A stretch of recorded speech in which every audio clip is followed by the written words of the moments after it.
Las ecuaciones de Maxwell en 5 minutos. La idea en síntesis. Eras una vez un mundo en el que chispazos, papelitos pegándose e imanes orientándose fascinaban a los científicos.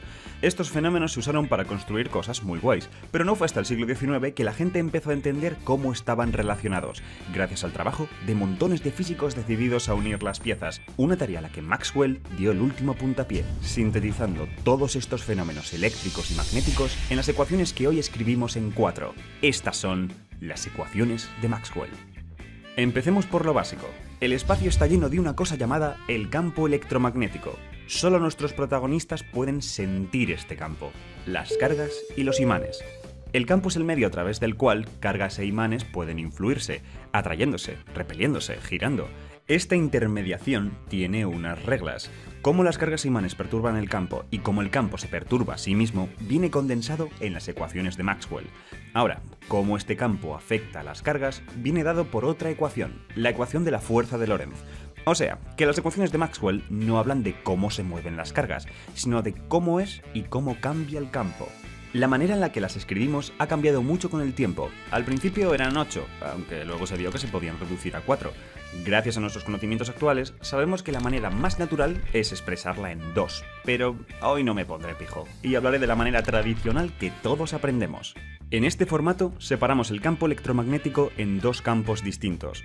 El campo eléctrico, que te dice dónde y cuán fuerte va a ser empujada una carga positiva que ponga ahí, y el campo magnético, que te dice hacia dónde y cuán fuerte va a ser orientado un imán que ponga ahí.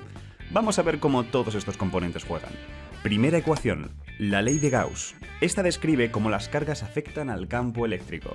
En concreto te dice que las cargas eléctricas son fuentes de campo eléctrico si son positivas o sumideros de campo eléctrico si son negativas, que no es otra cosa que decir en términos fancy de campo que cargas del mismo signo repelen y de distinto atraen.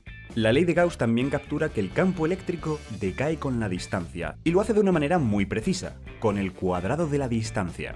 Esto dota al campo eléctrico de unas propiedades geométricas muy divertidas y útiles. Las exploré en este vídeo que hice hace un tiempo, por si queréis saber más. Pero pasemos a la segunda ecuación, la ley de Gauss del magnetismo, o algo así. La realidad es que esta ley no tiene un nombre exacto, posiblemente porque lo que dice es sencillo, que las fuentes y sumideros del campo magnético no existen, no hay cargas magnéticas.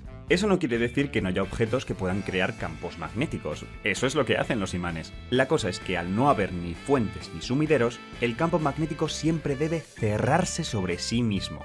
Por ejemplo, si intentas partir un imán en dos queriendo separarlo en dos monopolos, el campo se cierra en la zona que has cortado, devolviéndote dos imanes con dos polos cada uno.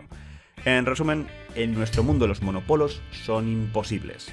Aún así, no es descartable que en el loco universo primitivo estos monopolos podrían haber existido.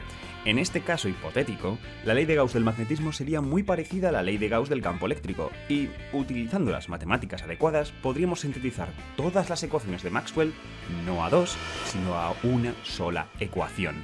Elegante, pero hipotético. Por lo que respecta a nosotros, el campo magnético siempre se cierra, ¿ok? La tercera ecuación es la famosa ley de Faraday. Ya hablé de ella en otro vídeo, pues detrás de esta ley está el principio básico detrás de casi todas las centrales eléctricas del planeta. Pero me repetiré. Nos dice que si un campo magnético cambia en el tiempo, esto activa el campo eléctrico de una manera precisa, cerrándose.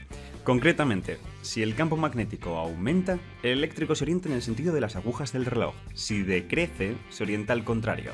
En definitiva, nos está contando que no solo cargas e imanes pueden influir en los campos, también pueden hacerlo entre ellos. Sí, en ambas direcciones. Eso es lo que encapsula la cuarta ecuación, la ley de Ampère, que un campo eléctrico cambiando en el tiempo o cargas moviéndose, es decir, una corriente eléctrica, activan el campo magnético, cerrándose, como tiene que ser.